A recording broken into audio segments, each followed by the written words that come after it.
Senior MLA Madan మిత్ర తిరుగుబాటు వర్గాల్లో చేరడంతో రాష్ట్ర రాజకీయాల్లో ఆసక్తికర పరిణామాలు చోటు చేసుకుంటున్నాయి. ఈ నేపథ్యంలో టీఎంసీ అధినేత్రి పశ్చిమ బెంగాల్ ముఖ్యమంత్రి మమతా బెనర్జీ వీడియో సందేశాన్ని విడుదల చేశారు. ఈ సందర్భంగా బీజేపీపై తీవ్ర విమర్శలు గుప్పించిన ఆమె తనకు గుండెపోటు రావాలని, తాను రాజకీయాల నుంచి తప్పుకోవాలని బీజేపీ కోరుకుంటుందని ఆరోపించారు. బీజేపీ రాజకీయ అంతం చూసే వరకు నేను బతికే ఉంటాను అంటూ మమతా బెనర్జీ వ్యాఖ్యానించారు. అలాగే పార్టీని వీడాలనుకునే వారికి పూర్తి స్వేచ్ఛ ఉందని, ఎవరిని బలవంతంగా పార్టీలో కొనసాగించబోమని కూడా స్పష్టం చేశారు. ఇక మదన్ మిత్ర తిరుగుబాటు వర్గాల్లో చేరిన నేపథ్యంలో মমতা చేసిన ఈ వ్యాఖ్యలు పశ్చిమ বেঙ্গল রাজকীয়ালো চর্চনীయాంశంగా মারায়। আমার এজ নিয়ে আপনাদের চিন্তা করতে হবে না।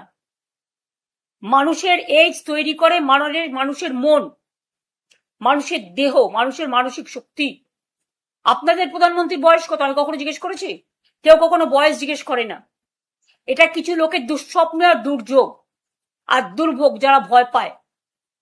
আর আপনারা তো জানেন আমার একান্তে বইতে অনেকদিন আগেই লেখা আছে যে আমরা জন্মেছিলাম হাসপাতালে নয় বাড়িতে, তাই আমাদের ডেট অফ বার্থ আমার দাদার সাথে ইভেন্ট সার্টিফিকেট অনুযায়ী 6 মাসের ডিফারেন্স আছে। তা আমরা বুঝতেই পারছেন এটা পিতামাতারা দিয়ে থাকে, তাতে যেমন লোকসানও আছে তাতে লাভও আছে। সেটা হয়েছিল বলে আমি যাদবপুরে প্রথম দাঁড়াতে পেরেছিলাম, তার নাহলে তখন আমার দাঁড়ানোর বয়সও ছিল না। আমি কৃতজ্ঞ আমার পিতামাতার কাছে।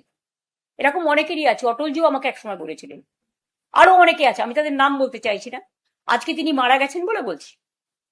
কাজে আপনাদের আমি একটা কথা বলি, বয়স দেখিয়ে মানুষকে অসম্মান করার চেষ্টা করবেন না। আনফরচুনেটলি অনেকে ছোট বয়সেও মারা যান।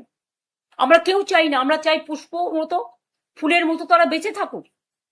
আজকে যারা বলছেন তাদের কি গ্যারেন্টি? লাইফের কোনো গ্যারেন্টি আছে কি? মানুষ জন্মালে মরতে হবে একদিন না একদিন।